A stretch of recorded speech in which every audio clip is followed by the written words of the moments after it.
you're not worth $9 million dollars, or you can't play anymore, or the game's moved off on you. And then you put them in this environment and you see a guy thrive. Like, what kind of, like, there should be about 31 other teams taking notice of that. Right. He's underpaid now. You know? Yeah, I think, it's tough because, you get locked into these situations, and nothing against Chicago and, of late where he was. I mean, you're a rebuilding group and you just kind of get this losing mentality, and I don't know if you become okay with it. I know guys just, they'll get pissed and when you're losing a lot of hockey games. And I think for Seth, playing a lot of minutes, being a lot of key situations in Chicago, yeah, you're on the ice a lot, but you're out there with a lot of younger players that can make young mistakes. I think now you bring into a system where you're so well coached, the systems are letter tight, that he just has to be Seth Jones. And you watch him, get the puck when he has the room to skate. He's lugging the mail. If not, he's moving the puck, to the forwards. And the forwards are getting into a zone where you're going to create some offensive ability, which no one's telling the defenseman to stop jumping up in the play.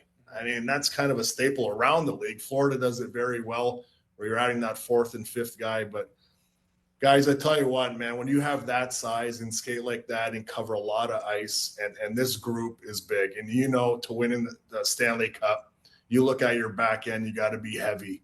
These guys play big minutes, they lean on you. So as you get in the latter part of a series, yeah, you wear down these players, and he's been exceptional since he's been here. Maybe a little bit of a slow start. We can say the same about Marchie when he came here, but once the puck dropped for the playoffs, they all been special. What do you make of Carolina? That's a lot of people thought maybe they'd give Florida a better push. What did you see out of the Canes? Well, early on, you can't really see it was kind of a different team. I think you didn't expect that before the series started. I thought there's going to be a really tight series, just like there was, the last one with them.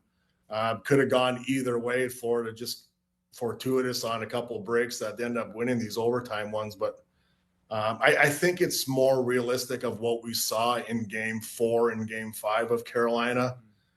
Very good along the boards, heavy, some playmaking skills.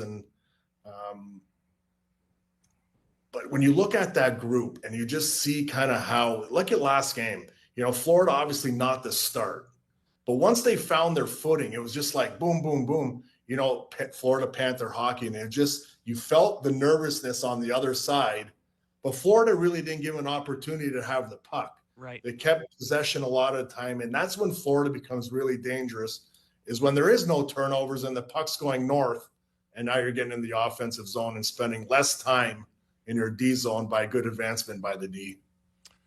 Jovo, how important was it that it ended last night? We don't know when the Stanley Cup Final is going to begin, depending on Dallas, of course, and Edmonton, but it could go as late as, I think, June 7th, if I'm not mistaken. But how important is resting for a week, because a few guys banged up, including Luosterainen last night, leaving the game. But, how healthy or not healthy are the Florida Panthers, and how important is 1 week off?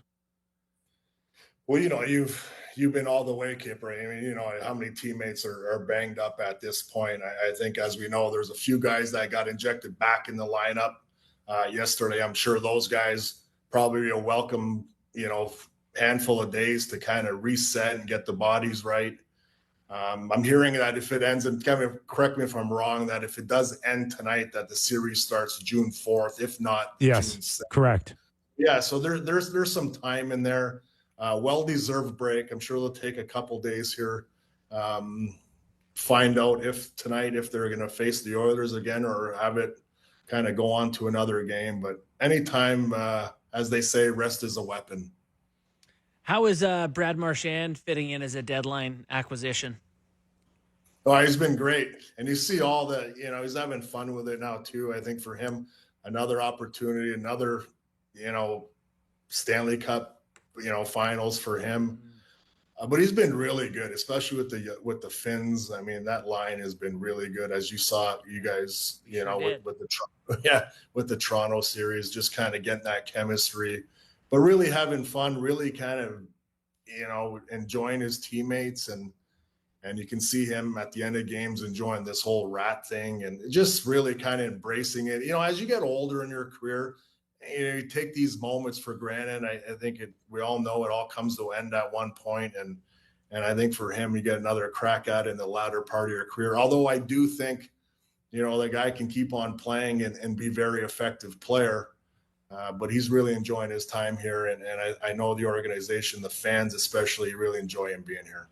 Jovo, one more for me, and that's around Aaron Ekblad, Brooks Koepka's favorite hockey player.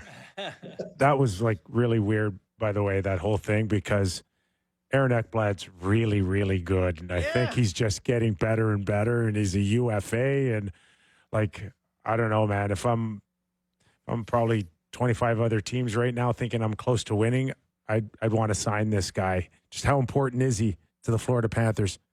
Well, really important. You know, playing all the tough minutes, plays with Forsey, plays mid-20s most every night. And, you know, I playing a defenseman at some point in your career, you know, I think you kind of turn a little bit and you pay attention to that defensive style game and you mold your game into that. And I think that's exactly what Aaron has done. He draws these tough assignments. He's not the flash and dash guy, you know, but he's getting the puck through on the point. Anytime you have the opportunity to lug the mail, he's doing so. He's gets back quick into the zone and got great chemistry with Forsling. But you know, he's just one of those players that's been here from day one, right? So he's got a lot of years here in Florida. So you like to see him first off win another Stanley Cup. And then possibility of staying here, which I hope it will get done for him in the organization. But he's a good kid from my hometown. I know him well. Just wants to win, go out there and play hard, and he's on a nice little run. Especially when he was gone, you can see it. Might not notice it early on, but as though that suspension time went on, you can start noticing that when you have him out of the lineup, you're kind of a different group. So if you got a couple of rounds in with Brooks Koepka at all down there? Yeah, we actually all play together. Him and Eki are actually good buddies. I know they are. Oh, really? I know they are.